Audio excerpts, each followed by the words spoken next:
Good morning, everybody. It is Thursday here in the UK, and I've had a lot of thoughts going on in this scrambled brain of mine, and I've been talking to some people online and talking to some people on the phone, and I really feel like this is a message whose time has come, and this is about living the life of a longer-term weight loss surgery person and coming to grips with the dreaded understanding that we didn't get the whole picture when we started off on the journey, and somehow some of us lose our way along the process of where our bodies will end up, where our bodies will go, what we need to be looking for to feel good about everything, how we can feel like we're successful, and how to basically in the end embrace the reality of some kind of normative body rebound that's not regained from abuse of the tools or lack of use or playing at it or whatever, or eating back on your old bad habits. That's real regain. That's regain where you just got so lax and so loose that things got out of control. Doesn't mean you can't do something about it. That's different. I'm talking about the reality that we don't want to face when we're losing, and people say, well, you know, you're going to have 10 to 20 pound regain. And you're like, no, I won't. I will be the one person. I will not let that happen to me. Why does that happen? Someone tell me why that happens. And I'll tell you the truth, I set upon the path of finding out how that happens when I was in the losing phase and getting close to goal. I was so afraid that 10 to 20 pounds happened because you totally throw everything out the window and you go back to your old habits, or at least this much of it, and so you are self-sabotaging yourself back to that increase that people talk about. Or I wanted someone to tell me technically, scientifically, why is my body going to do this to me after I've had the surgery?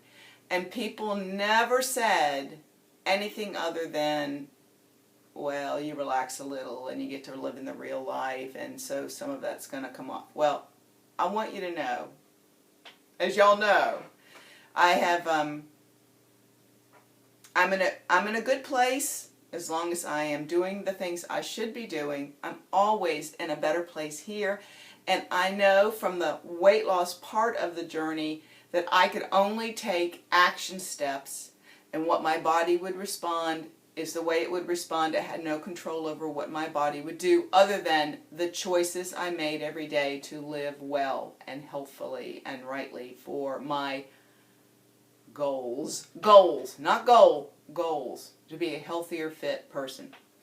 Okay, so if you take the action steps of a healthy, fit person and you do those, you will be a healthy, fit person, regardless of what number your body ends up on in the end.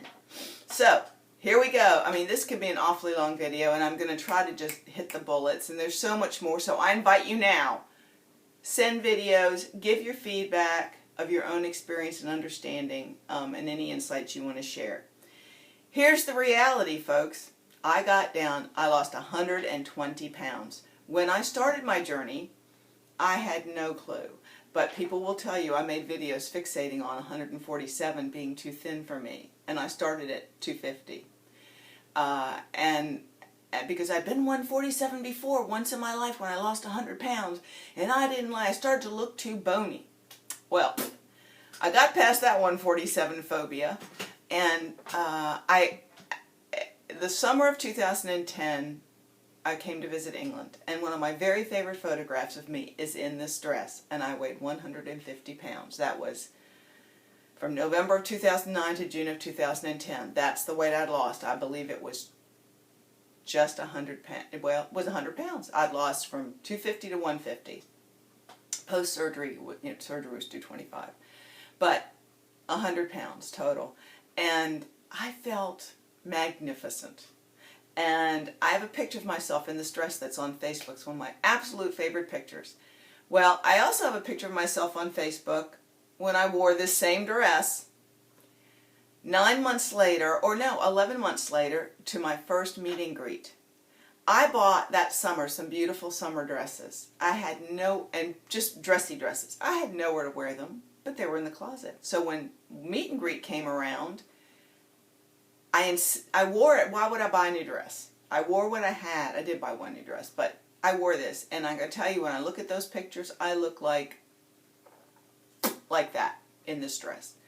And standing, I mean, I look like totally flat chested, totally like that. I was 130 pounds. Okay. So between 150 the June before and I had a desire to get to like a little lower in July.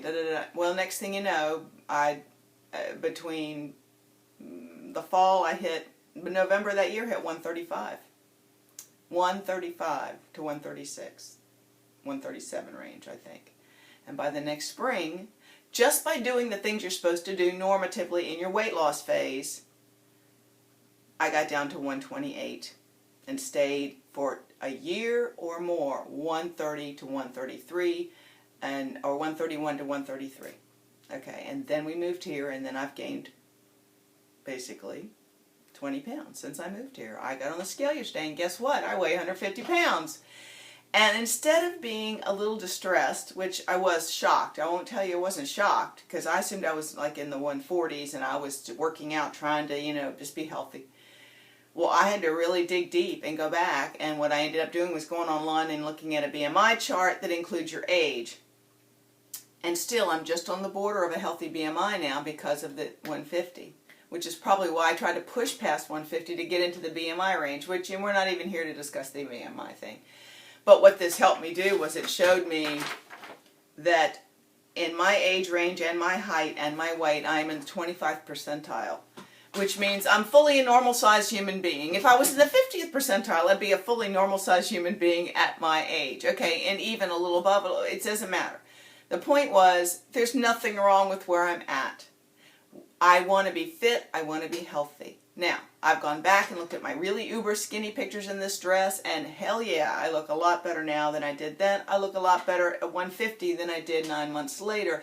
Although at that time, you kind of have something happens to your brain, and you're like, you can't believe you're that close to the 130s. Oh my God, you're going to get through to the 130s, and then you get to the 130s, and next thing you know, you're getting to 135. I'm like, oh my gosh. I didn't do anything more extreme. It just is where my body went, and I want to talk about this. Here is my chart. Look, I made a chart for y'all. I had like an epiphany last night talking to Janie, and I'm sorry, I'm looking the wrong thing. The camera is over here, and I used to put a little sticky next to it. Wait, let me put the little, no, I'll just put this over here, hoping it'll draw my eye. Okay, so, think about it. You have the surgery, okay? And this is what I want to say, that losing and rebound is normal a part of the gastric bypass or weight loss surgery process as any of the losing part. I mean, it is part of the stream. Okay, now I want to show this to you. And if I'm crazy, I'm crazy. And this is just something I kind of figured out and talking to some people. And here's the scoop, guys. You have your surgery. They say you're going to be able to lose extraordinarily easily because of this surgery. For like a year to 18 months. Okay. Doesn't mean you can't lose ever again, but it will be more like when you used to have to lose weight on your own, in a way. Except you have the tools where you got a smaller stomach, and that's the extra aid you get, but you don't have the hyper ability for your body not to absorb all the calories. Now, you absorbed all those calories after about 18 months to 2 years. Okay. So here is let me see if I can explain this. Okay. Yeah. I hope this isn't going to be backwards, because when I'm looking at it, it's backwards. So I'm going to look at it this way. Surgery day. This is your surgery day, and this is your weight loss line. So you're losing weight. Now, this is the way you ate. This is your new way of eating, okay, that you're doing all the way from the day you start. You eat your new way. And your weight loss goes down, down, down, down, down. Oh, what is this? Does that say 1 year? 1 year. You're still going down, but you're eating the right way. You go down, down, down, down, down. What does it say at the bottom? Body not absorbing. Okay, yeah. Body not absorbing, which is why no matter if we're eating a good way, our body is going to go down, down, down, down, down. And all of a sudden, at about 18 months or so, your body starts to absorb all the calories you're eating again. Remember? It's not absorbing calories. You're eating really healthy, not absorbing all the calories. You're losing weight. All of a sudden, your body starts to do its thing. It's going to go back to its normal span of absorbing calories. And you're still eating the right way. Let's say you're at 2 years now. Oh, you hit goal. What do I have goal on here? I think I put goal somewhere. Let's pretend you hit goal. Boom, boom, boom, boom, you hit goal. Okay. And then you go 2 years out and you, what is this? I cannot read upside down. You're eating the same and you're in maintenance. Okay, you've just crossed over from hitting your goal. Does it say goal? It says something. I can't even read it. Bottoms out. Okay. Your absorption bottoms out and you're on maintenance. And let's say you can maintain that loss and you're eating the same. Or here, this little dotted line is those of us who loosened up and ate a little bit more, different things here and here, here, here, here, here. Because you wanted to live a life, blah, blah, blah, blah. But mostly you're eating this way. And then all of a sudden, you know, your metabolism is kind of flatlines for a while. But then, you know, it's sort of that segue. Your metabolism's burning everything or not absorbing everything. Not your metabolism. Your body's not absorbing. Your body is yes and no, positive and negative, evens itself out. And then your body starts to absorb a greater and greater amount of your calories. And you're still eating the same and you're still exercising and being good. And yet it is inevitable that if you eat even well, the right way, and your body's going to start absorbing all the calories you're putting in, there will be an increase in your weight. That is rebound. That is the way I see it. That is rebound. Now, there are people that stay stick thin. There are people that do boatloads amounts of exercise and they have really shed their fat suits and the inner athlete came out in those people. That is like 0.5% of the population of weight loss surgery people. I'm going to tell you that right now. So let's not compare ourselves to uber athletes, and let's not compare ourselves to people whose names I will not mention, but I bet you can name less than a handful of them online that you would say, or wow, 4 years out, they're still stick thin. Wow, they had no rebound. They had no regain. Do you know why? They run marathons. They professional weightlift. These are people that are not regular people. These are uber athletes. They might become cyclists that do massive amounts of things, like 1,000 miles a month or whatever. Is that you? It's not me. Do I want to exercise and be healthy and fit? Yes. If I had an inner athlete, it's come out to the level it's coming out. But the point is, I don't think I have an inner athlete. I have an inner desire to feel alive and vibrant. And exercise releases that endorphins in me and makes me glad to be alive and makes me know I'm doing something good for myself. So that is why I exercise. I don't exercise to go, oh, I've got to get that piece of cake off. I just can't. Neither do I do huge detoxes where I eat nothing for weeks at a time to try to beat back my flesh to something I had done. I'm just saying, everybody's got their own path and their own journey.